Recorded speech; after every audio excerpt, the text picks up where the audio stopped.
Friends, moms വേഡിലേക്ക് എല്ലാവർക്കും സ്വാഗതം. അപ്പോൾ ഇന്ന് നല്ലൊരു ഈവനിങ് സ്നാക്സിൻ്റെ റെസിപ്പി ആയിട്ടാണ് ഞാൻ വന്നേക്കുന്നത്. അപ്പോൾ നമുക്ക് വീഡിയോ കണ്ടാലോ? അപ്പോൾ ആദ്യം ഒരു ബൗളെടുത്ത് വയ്ക്കുക. അതിലേക്ക് പൊടിയായിട്ട് അരിഞ്ഞ ഒരു സവാള, വലിയൊരു മീഡിയം സൈസിലൊരു സവാള എടുത്തിട്ടുണ്ട്, അതിട്ട് കൊടുക്കുക. ഒരു 3 പച്ചമുളക് അരിഞ്ഞത്, കുറച്ച് മല്ലിയില ചെറുതായിട്ട് അരിഞ്ഞത്, കുറച്ച് കറിവേപ്പില അരിഞ്ഞതിട്ട് കൊടുക്കുക. ഇനി ഇതിലേക്ക് നമുക്ക് 1/2 ടീസ്പൂണ് കുരുമുളക് പൊടിച്ചത് ഇട്ട് കൊടുക്കുക. അതുപോലെ തന്നെ 1/2 ടീസ്പൂണ് മഞ്ഞൾപ്പൊടി. ഇതൊക്കെ നമ്മൾ വീട്ടിലുണ്ടാക്കിയെടുക്കുമ്പോൾ അതിൻ്റേതായ പ്രത്യേകത ഉണ്ട്. ഇതെല്ലാം നമ്മൾ വീട്ടിൽ മഞ്ഞളൊക്കെ ഞാൻ ഇവിടെ കൃഷി ചെയ്ത മഞ്ഞൾ നമ്മളിങ്ങനെ പൊടിച്ചെടുക്കുന്നതാണ്. അപ്പോൾ ഒന്നിൽ വിഷാംശമില്ല കേട്ടോ. അപ്പോൾ ഇപ്പോൾ കുറച്ച് മുളക് പൊടി ഇട്ട് കൊടുത്തിട്ടുണ്ട്, കാശ്മീരി മുളക് പൊടി.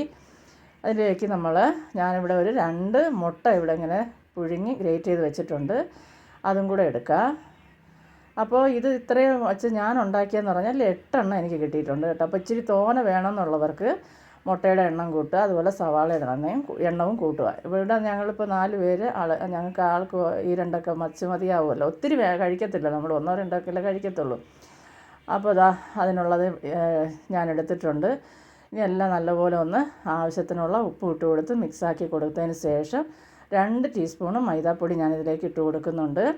മൈദ നോക്കിയിട്ടിടുക. നമ്മളിതൊന്ന് ഇട്ട് നോക്കിയതിന് ശേഷം ഒന്ന് ചെറുതായിട്ടൊന്ന് കുഴച്ചതിന് ശേഷം ഒന്ന് നമ്മളൊരു ഉരുണ്ട പോലെ ഒന്ന് ഉരുട്ടി നോക്കുക.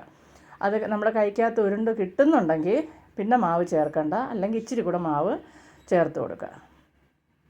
നമ്മളിങ്ങനെ ഉരുള പിടിക്കുമ്പോൾ ഉരുളയായിട്ട് കിട്ടണം, പൊടിഞ്ഞു പോകാതെ കിട്ടണം. അത്രയ്ക്ക് വേണ്ടിയിട്ട് ഇച്ചിരി മാവ്, വെള്ളം ഒന്നും ചേർക്കരുത്. കണ്ടല്ലോ, ഇതുപോലെ ഒന്ന് ഉരുട്ടിയെടുക്കുക. ഇനി നമുക്ക് വേണ്ടതെന്ന് പറഞ്ഞാൽ, ഞാനപ്പോൾ ഇതെല്ലാം ഒന്ന് ഉരുട്ടി മാറ്റി വെച്ചു. ഇനി നമുക്ക് വേണ്ടത് ഒരു മുട്ട എടുക്കാം. അപ്പോൾ ഒരു മുട്ട എടുത്ത് അല്പം ഉപ്പും കൂടെ ഇട്ട് കൊടുത്ത് ഇതുപോലെ ഒന്ന് അടിച്ചെടുക്കാം. പിന്നെ നമുക്ക് വേണ്ടത് ബ്രെഡ് ക്രംസ് ആണ്. അപ്പോൾ ബ്രെഡ് ഞാനിവിടെ പൊടിച്ച് വെച്ചിട്ടുണ്ട്. ആദ്യം നമ്മൾ ഉരുട്ടി വെച്ച ഈ കൂട്ട് മുട്ടയിലേക്ക് ഒന്ന് ഇട്ട് കൊടുത്ത് ഒന്ന് മുക്കിയെടുത്തതിന് ശേഷം വീണ്ടും ബ്രെഡ് പൊടി എൻ്റെ മണ്ടയ്ക്കൂടെ ഇതുപോലെ ഒന്ന് പറ്റിച്ചെടുക്കുക. കണ്ടോ, ഇതുപോലെ ഒന്ന് ബ്രെഡ് പൊടിയിൽ മുക്കിയെടുക്കുക. എന്നിട്ട് നല്ല തിളച്ച എണ്ണയിലേക്ക് ഇട്ട് കൊടുക്കുക. അപ്പോൾ നല്ല വെളിച്ചെണ്ണയാണ് ഞാനിവിടെ എടുത്തേക്കണം കേട്ടോ. അടിപൊളി ടേസ്റ്റാണ്. അപ്പോൾ നമ്മളിതിൻ്റെ കൂടെ കട്ടൻ ചായയോ പാലോ എന്തായാലും എടുക്കുക. നല്ല ഹെൽത്തി അല്ലേ മുട്ട, സവാളയും നല്ലതാണ്. പിന്നെ നമ്മൾ വിഷമായിട്ടൊന്നുമില്ല, എല്ലാം നല്ല ഹെൽത്തി ആയിട്ടുള്ള സാധനമാണ്. നമ്മുടെ നാടൻ വെളിച്ചെണ്ണയാകുമ്പോൾ പിന്നെ പ്രശ്നങ്ങളൊന്നുമില്ല കേട്ടോ. വെളിച്ചെണ്ണ തന്നെ ഉപയോഗിക്കാൻ നോക്കുക. ഞാനിവിടെ മെല്ലി നാട്ടിൽ നിന്ന് വെളിച്ചെണ്ണ എനിക്ക് കിട്ടും, ഇവിടെ അടുത്ത് മില്ലുണ്ട്. അപ്പോൾ അതുകൊണ്ട് അങ്ങനെയാണ് എടുക്കുന്നത് കേട്ടോ. അപ്പോൾ ഇതുപോലെ നമുക്കതിനി അതൊന്ന് തിരിച്ച് മറിച്ച് വിട്ട് നമുക്ക് മൊരിച്ചെടുക്കണം.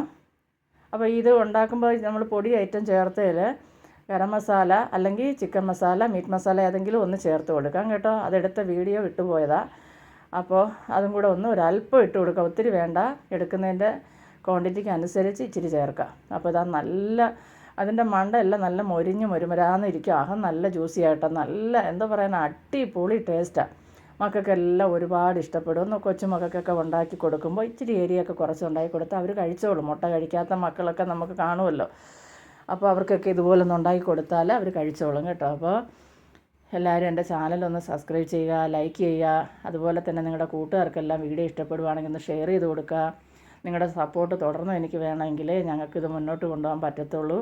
അപ്പോൾ ഇതുവരെ എന്നെ സപ്പോർട്ട് ചെയ്യണം എൻ്റെ കൂട്ടുകാർക്ക്, എൻ്റെ വീഡിയോ കാണുന്ന എല്ലാവർക്കും വലിയ താങ്ക് യു കേട്ടോ. അപ്പോൾ ഇതുപോലെ നമുക്ക് മറിച്ചും തിരിച്ചു വിട്ട് നല്ലപോലെ ഒന്ന് മൂപ്പിച്ചെടുക്കാം. ഇപ്പോൾ എല്ലാം നല്ലപോലെ മൂത്ത് വന്നിട്ടുണ്ട്. ഇനി നമുക്കത് കോരി മാറ്റാം. ഇപ്പോൾ നമ്മൾ അടിപൊളി ആയിട്ടുള്ള നമ്മുടെ എഗ് ബോൾ ഇവിടെ റെഡി ആയിട്ടുണ്ട്. അപ്പോൾ ഇതിന് പേരെന്തോ ഇടണമെന്നൊന്നും എനിക്കറിയത്തില്ല, ഞാൻ എഗ് ബോളെന്നങ്ങ് ഇട്ടെന്നേ ഉള്ളൂ. അപ്പോൾ നിങ്ങൾക്ക് വീഡിയോ ഇഷ്ടപ്പെടുവാണെങ്കിൽ നമ്മുടെ കൂട്ടുകാർക്കെല്ലാം ഒന്ന് ഷെയർ ചെയ്ത് കൊടുക്കുക. അടുത്തൊരു വീഡിയോ കാണുന്നവരെയും ബൈ.